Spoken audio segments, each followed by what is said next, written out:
আজকে আপনাদের সঙ্গে একটা টপিক নিয়ে ডিসকাস করব, যে টপিকটা ভীষণই আমার কাছে কোয়ারি আসে। আহ, আমার কাছে না, মনে হয় সমস্ত ডেন্টাল সার্জনদের কাছে এই কোয়ারিটা আসে যে ডাক্তারবাবু কি টুথপেস্ট ব্যবহার করবো।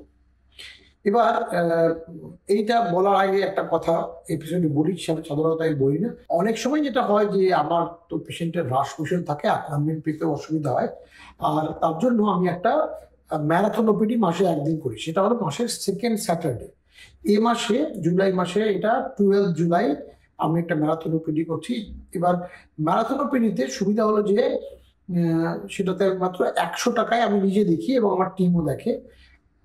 কিন্তু যেহেতু রাশ খুব বেশি থাকে, ম্যারাথন ওপিডিতেও রাশ থাকে বলে এটা আপনাকে কিন্তু প্রি বুকিং করতে হবে। এই এই ভিডিওতে যে নাম্বারটা যাচ্ছে সেখানে ফোন করলে আপনি প্রি বুকিং পাবেন।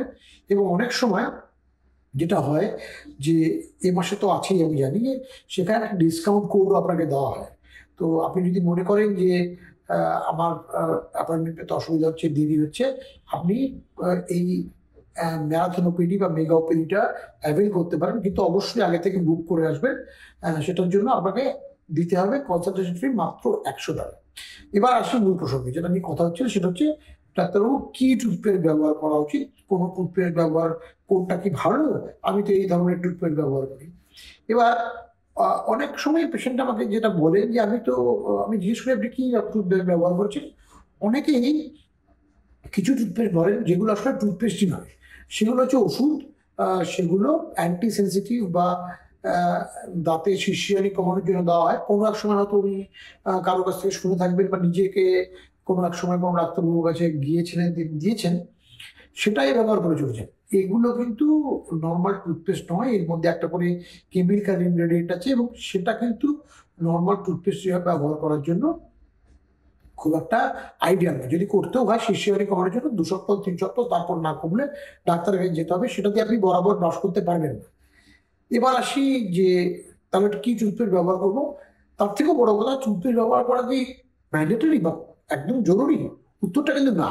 আপনি টুথপেস্ট ব্যবহার না করলেও কোনো অসুবিধা নেই, কিন্তু যেহেতু টুথপেস্ট ব্যবহার না করলে যেটা অসুবিধা হয়, আপনি যদি ব্রাশটা জলে ভিজিয়ে করেন সেক্ষেত্রে অসুবিধা যেটা, সেটা হচ্ছে কোনো ফ্লেভার নেই, মুখে কোনো ফোম বা ফেনা নেই, আর দাঁতের উপরে ফ্রিকশনটাও কমে না, যেহেতু টুথপেস্টের মধ্যে ডিটারজেন্ট থাকে, সোডিয়াম লরেল সালফেট।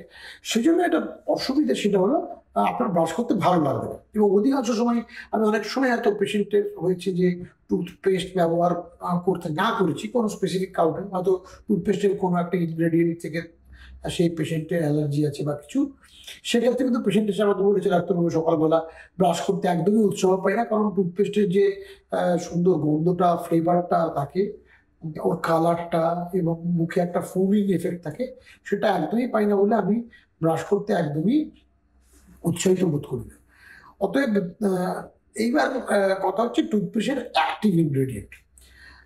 টুথপেস্টে কিন্তু আপনি শুনে থাকবেন বিভিন্ন বাণিজ্যিক বিজ্ঞাপনে বলা হয় টুথপেস্টে এই আছে ওই আছে, কোনো কোনো সময় লবঙ্গ আছে, কোনো কোনো সময় নুন আছে, কোনো কোনো সময় চারকোল আছে।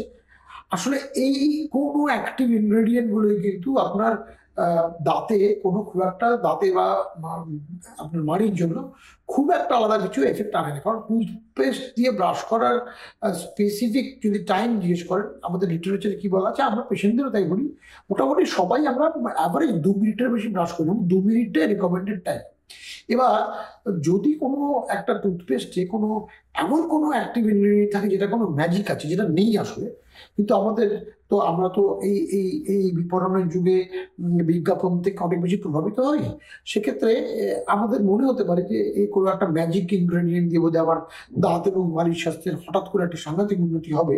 কিন্তু ভেবে দেখুন, জিনিসটা মাত্র 2 মিনিট যদি দাঁতের কন্ট্যাক্টে বা মাড়ির কন্ট্যাক্টে থাকে, সেক্ষেত্রে সেই জিনিসটা কতটা এফেক্ট করতে পারে। কারণ সেটা তো আমরা 2 মিনিট বাদে ধুয়ে ফেলবো, মুখটা কুচি করে ধুয়ে ফেলি। অতএব সেই জিনিসটা বেশিক্ষণ থাকেও না, এবং তার মধ্যে যে ইনগ্রেডিয়েন্টই থাকুক সেটা কিন্তু আপনার দাঁত এবং মাড়ির স্বাস্থ্যের সাংঘাতিক কোনো উপকার করে না। অনেক সময় আপনারা শুনে থাকবেন যে এই পার্টিকুলার টুথপেস্টটা ক্যাভিটি বা দাঁতের ক্ষয় রোধ করে। আসলে এরকম কিন্তু সত্যি কিছু না। এরকম কোনো ক্যাভিটি প্রোটেক্টিভ টুথপেস্ট ভারতবর্ষে কেন, সারা পৃথিবীতে সেরকম কিছু নেই। কিছু কিছু ইনগ্রেডিয়েন্ট আছে, যে ইনগ্রেডিয়েন্ট গুলো দাঁতের ইনফেকশন এর জন্য, যে দাঁতের অ্যাসিডিটি দরকার হয়, যে অ্যামাউন্টটা পিএইচ দরকার হয় সেটাকে হয়তো একটু বাড়াতে পারে, কিন্তু সেটাও খুব ক্ষণস্থায়ী। হয়তো টুথপেস্ট করার পর 5 মিনিট 7 মিনিট থাকে, তারপরে কিন্তু আবার মুখের পিএইচ অটোমেটিক্যালি ব্যালেন্সড হয়ে যায়। অতএব যদি সমস্ত পয়েন্ট অফ ভিউ থেকে দেখেন যে অ্যান্টিব্যাকটেরিয়াল এফেক্ট বা দাঁতের ক্ষয় রোধ করার জন্য বা মাড়ির স্পেসিফিক রোগের জন্য, তাহলে মনে রাখবেন এগুলো কিন্তু পুরোপুরি অ্যাডভার্টাইজিং ক্লেম বা বিজ্ঞাপনের চমক বলাটা হয়তো ঠিক হবে না, কিন্তু বিজ্ঞাপনে এগুলো দাবি করা হয়, কিন্তু আসলে কিন্তু এগুলো কোনো সারবত্তা সেরকম নেই। অতএব আপনি যদি মনে করেন কি টুথপেস্ট দিয়ে দাঁত মাজবেন, সেক্ষেত্রে আমি বলবো এমন একটা টুথপেস্ট সিলেক্ট করবেন যেটা খুব একটা দামি নয়, বাড়ির সবাই ইউজ করতে পারেন, মোটামুটি টেস্টটা আপনার ভালো লাগে, সকালবেলা উঠে আপনি কালারটা দেখে আপনি উৎসাহিত হন যে আপনি ব্রাশ করতে পারবেন। তবে হ্যাঁ, কিছু কিছু পেস্টে কিন্তু সত্যি সত্যি কিছু কিছু ইনগ্রেডিয়েন্ট থাকে যেগুলো একটু রাফ, সেই ধরনের টুথপেস্ট একটু এড়িয়ে চলুন। আর আরেকটা কথা, টুথপেস্টই ব্যবহার করবেন যদি ব্যবহার করতে, টুথ পাউডার কিন্তু একদম ব্যবহার করে চলবে না, কারণ টুথ পাউডার ব্যাপারটা ভীষণ কোর্স, আপনার যদিও মিহি মনে হয়, কিন্তু আসলে দাঁতের যে কম্পোজিশন, দাঁতের যে নেবে তার জন্য কিন্তু এই টুথ পাউডার জিনিসটা আজকাল অবশ্য কোনো একটা পাওয়াও যায় না, কিন্তু টুথ পাউডার তো আমরা ছোটবেলায় দেখেছি বা অন্যান্য সময় দেখেছি যে আরো কোর্স জিনিস, নুন ছাই এগুলি ব্যবহার করতো, সেগুলো তো আপনার খুব একটা ইউজ হয়ও না।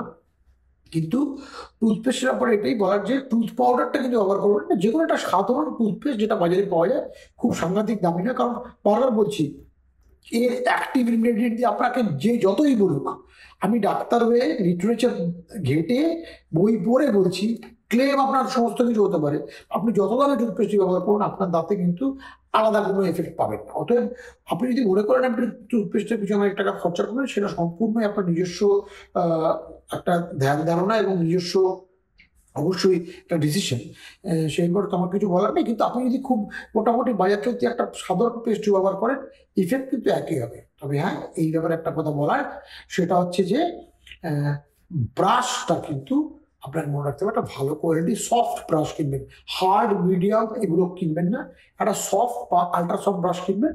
এবং মনে রাখবেন যখনই আপনার মনে হচ্ছে দাঁড়াগুলো শেপ চেঞ্জ করছে, ফ্রেইং হচ্ছে, তখনই কিন্তু ব্রাশটা চেঞ্জ করবে। যদি মনে হয় এটা আপনার খুব ঘন ঘন হচ্ছে, তাহলে বুঝতে হবে আপনার ব্রাশিং টেকনিকে অসুবিধা আছে, একজন অভিজ্ঞ ডেন্টাল সার্জনের কাছে যান বা ইউটিউবে ভিডিও দেখুন, অনেক ভিডিও আছে যে প্রপার কি টেকনিকে ব্রাশ করা উচিত।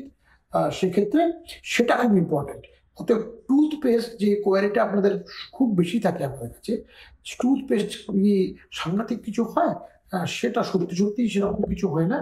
আর সাংঘাতিক চেঞ্জ যখন হয় না, অতএব খুব দামি পেস্ট ব্যবহার করে খুব একটা টাকা খরচা করা খুব একটা যুক্ত বলে আমি মনে করি না। এই সঙ্গে আরেকটা জিনিসও বলা, সেটা হচ্ছে যে ডাক্তারবাবু কতবার ব্রাশ করবো। আমি অনেক জায়গায় অনেকবার বলেছি যে ব্যাপারটা খুব কন্ট্রোভার্সিয়াল, সাইন্টিফিক লিটারেচার বলে 2 দিনে একবার ব্রাশ করলেই হয়, কিন্তু যেহেতু আমরা যে টেকনিকে ব্রাশ করলে মাত্র 2 দিনে একবার ব্রাশ করলে হয়, সেই টেকনিকে ব্রাশ করতে পারি না এক্স্যাক্টলি, সেজন্য আমাদের ব্রাশিং ফ্রিকোয়েন্সিটা দিনে 2বার হয় ভালো। কারণ একবার করলেও চলে, কিন্তু সেক্ষেত্রে মনে রাখতে হবে যদি একবার করতে হয় তাহলে আমাকে রাতে শোয়ার আগেই করতে হবে, কারণ নেক্সট 6 ঘন্টা 7 ঘন্টা যখন আপনি ঘুমোচ্ছেন মুখে স্ট্যাগনেশন আছে, ম্যাটেরিয়াল কাউন্ট বাড়বে।